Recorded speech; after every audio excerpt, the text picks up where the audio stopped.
Hi, and welcome back, everybody. Today is lesson 5 in my series, Coping with COVID-19. And today I'm going to be discussing emotional weather. So that's the theme of the day. And in order to help us understand this concept further, I'm going to be talking about first and second dart pain. And the skill that we're going to be building today is noticing weather clouds. So here we go. Let's get started.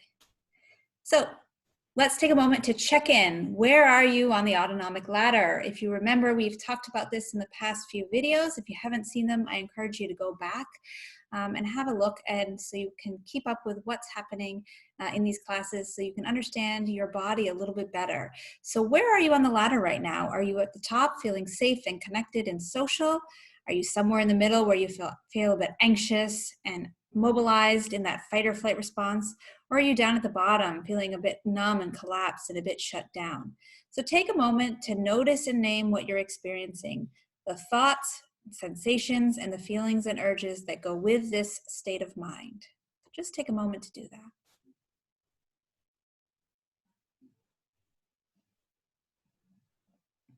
Okay, so let's start out with a thought experiment. I'll give you $1 million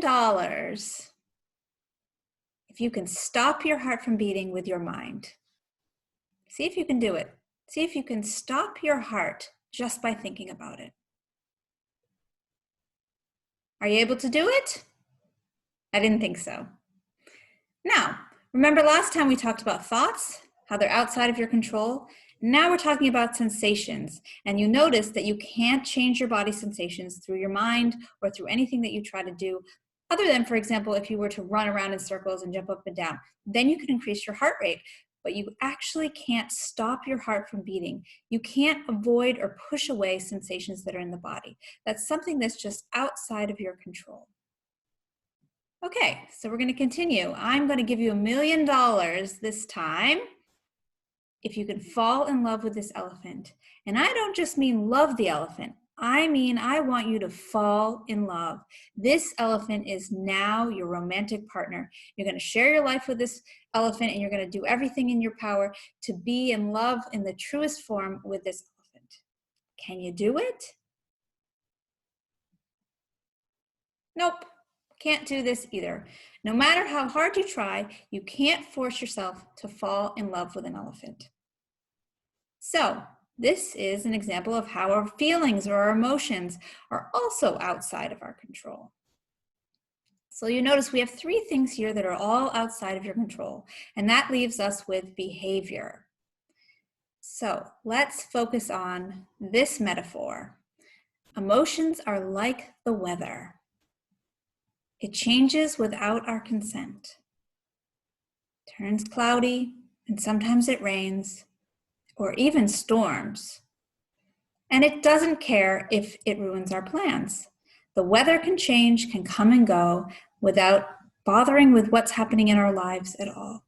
And our emotions and our thoughts and our feelings and our body physical sensations are also a bit like the weather. It comes and goes, and they don't care if it ruins our plans. However, it's not your fault that this happens. And it's also not your fault that your mind struggles with this fact, that you try to push these things away. This is kind of the design of how your mind works. So let's see if we can make sense of how the mind actually makes our pain worse when we're experiencing difficulties, so that we can stop the struggle with all of this. So imagine this sunny day, and you're thinking, oh, I've been stuck in the house and it's a beautiful day. Let me see if I can go out and get on my bike and go for a bike ride. So off you go, and you go on this long journey far, far away from where you live, because you think, it's a sunny day. I could spend my time. I don't have anything better to do. Might as well take advantage of it. However, halfway home, you realize it's starting to storm. It's starting to rain. Oh dear. This rainstorm is what we call the first dart of pain. It's the pain that's inevitable. It's the pain that we can't avoid. We all have these types of pain. We all have experiences where we stub our toe and go, ouch, that really hurt. The stubbing of our toe or the rainstorm that gets us caught is what we call the first dart of pain. So there you are, cycling along, and you have this first dart of pain. You think, oh no. And you notice that your mood begins to drop a little. You think, oh no, I really wish this rain would go away. And you start having some difficult thoughts. Stupid weather. Why does this always happen to me? I should have checked the weather before I went out. I'm so stupid. So notice that nothing really is happening other than an experience that you didn't like, that you thought was really uncomfortable and you wish that you could get away from. Now that's all very normal. However, you'll notice here that all of these things are reaction to things that are outside of your control. And you begin to struggle.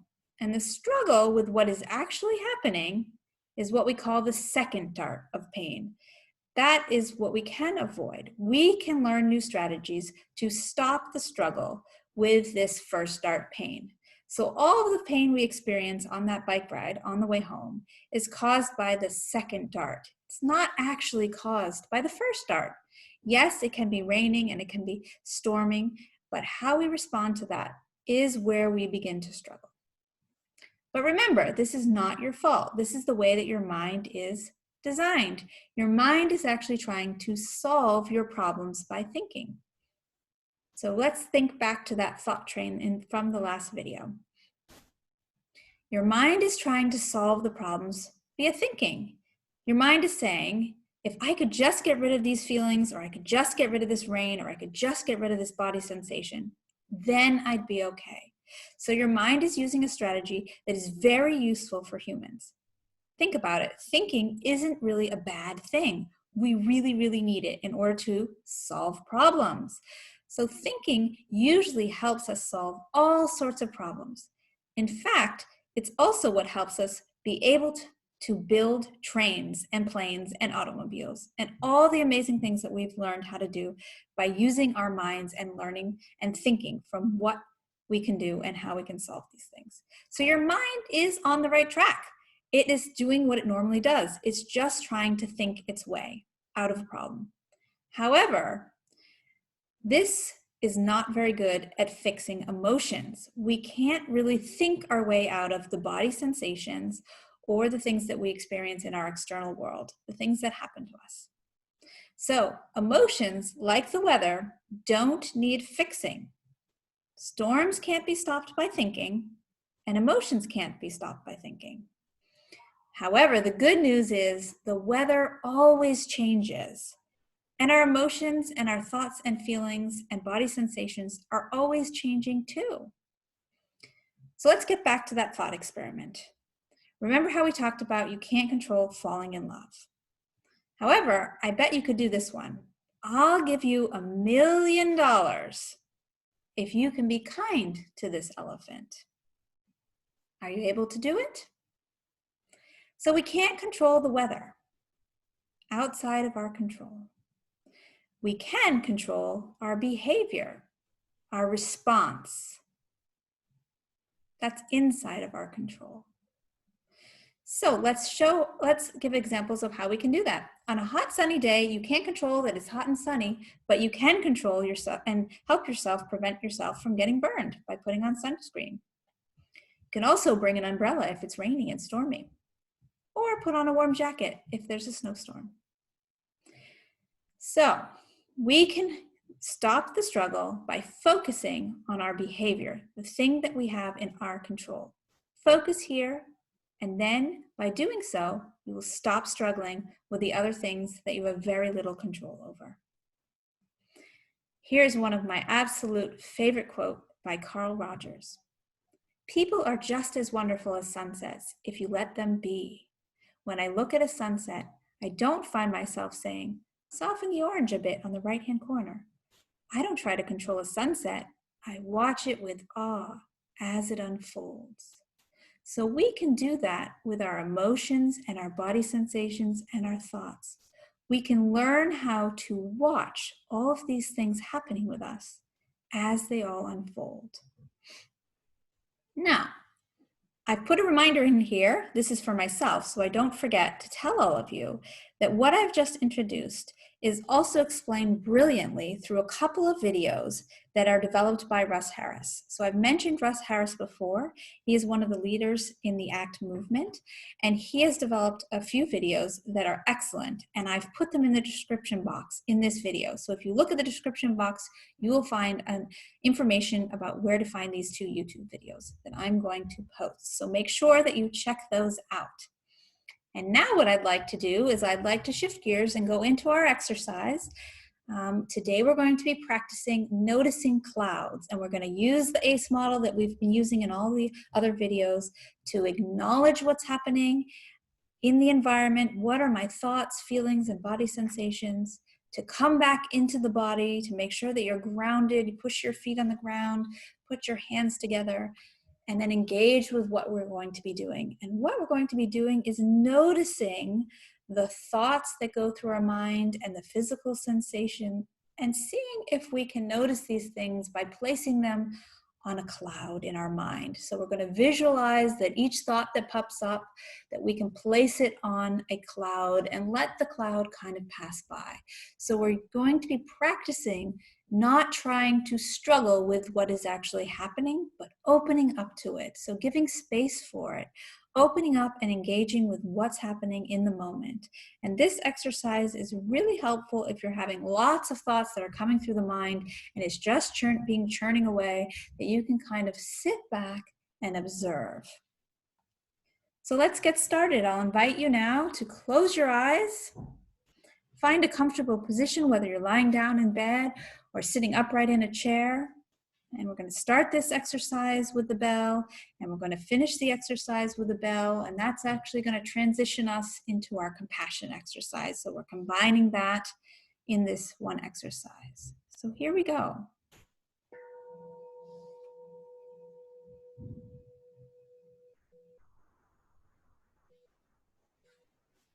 So taking a moment to settle in and notice how you're sitting or lying down. Just taking a moment to notice the body and starting at the top of the head. Scanning through the body from the top of the head all the way down, following through the body, noticing any physical sensations, noticing any areas of discomfort as you pass through the body, noticing the breath. And then getting all the way down to the feet, down to the bottom of your feet, and then pushing your feet in the ground to help ground you, coming back into the body. And if you're laying in the bed, see if you can notice the body pressing in the bed, just noticing that. Noticing the body as you're here, noticing the breath. And then we're going to shift our awareness to focus on any thoughts or feelings or body sensations that pass through your mind as you sit here, and imagining that you can place these thoughts or thoughts about what's happening to the body, seeing if we can place those on clouds. Imagine that you're in a field looking at some clouds pass you by, or noticing the sky, and each time a thought comes in, seeing if you can place that thought on a cloud and allow it to just simply pass by. And perhaps you have thoughts about this exercise, noticing if there's judgments or criticism, or perhaps you have thoughts about what you've just learned and your mind is busy and full with all the new information. Just placing each thought on a cloud and imagining it just drifting by.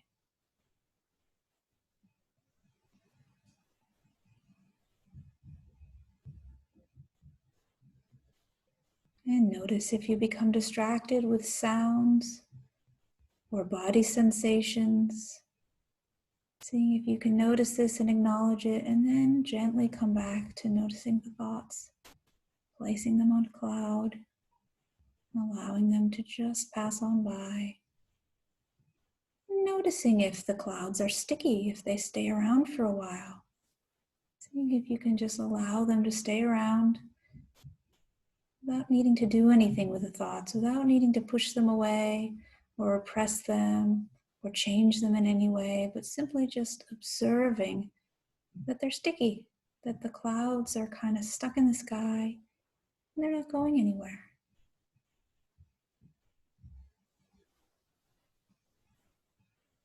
Noticing the thoughts and placing them on a cloud.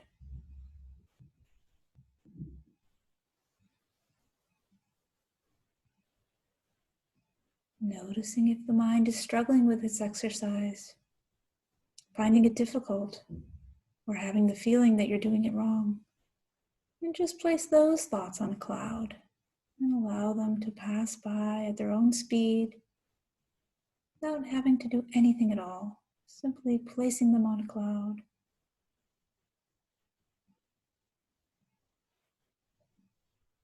And remembering that thoughts and feelings and body sensations are temporary, just like the weather. They come and go. And we can notice this weather, this stormy emotional weather, as it rises up and as it falls away. And notice how you can sit or lie here and observe whatever's coming up, placing it on a cloud and allowing it to pass by when it's ready.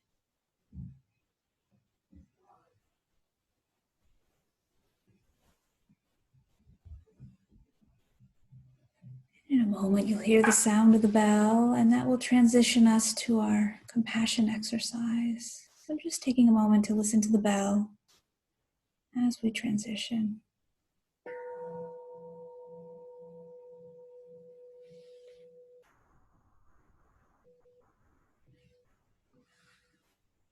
And now taking a moment to bring someone you love to mind. And today we'll be sending compassion to someone that we love, a special person in our life, maybe near or far, someone who's dear to us.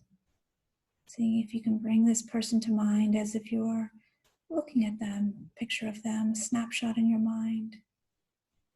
Noticing with curiosity their facial expression. And then either repeating these words of compassion in your mind or simply listening to them as I say them, imagining that you're sending compassion to this loved one, this person who you care about. May you be safe and protected.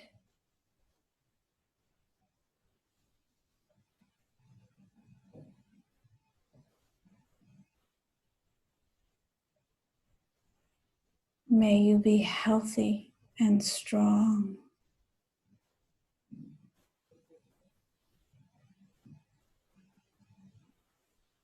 May you live with ease and with kindness in this world.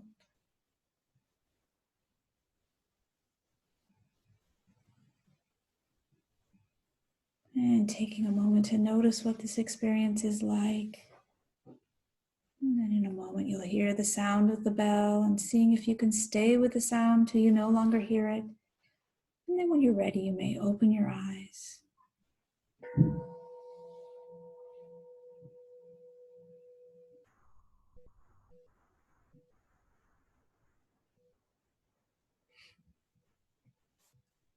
And as always, just a friendly reminder at the end of our class today to focus on what you can control. And if you're a non-essential worker, please stay home. Thanks for joining me today, and I look forward to seeing you next time. Bye.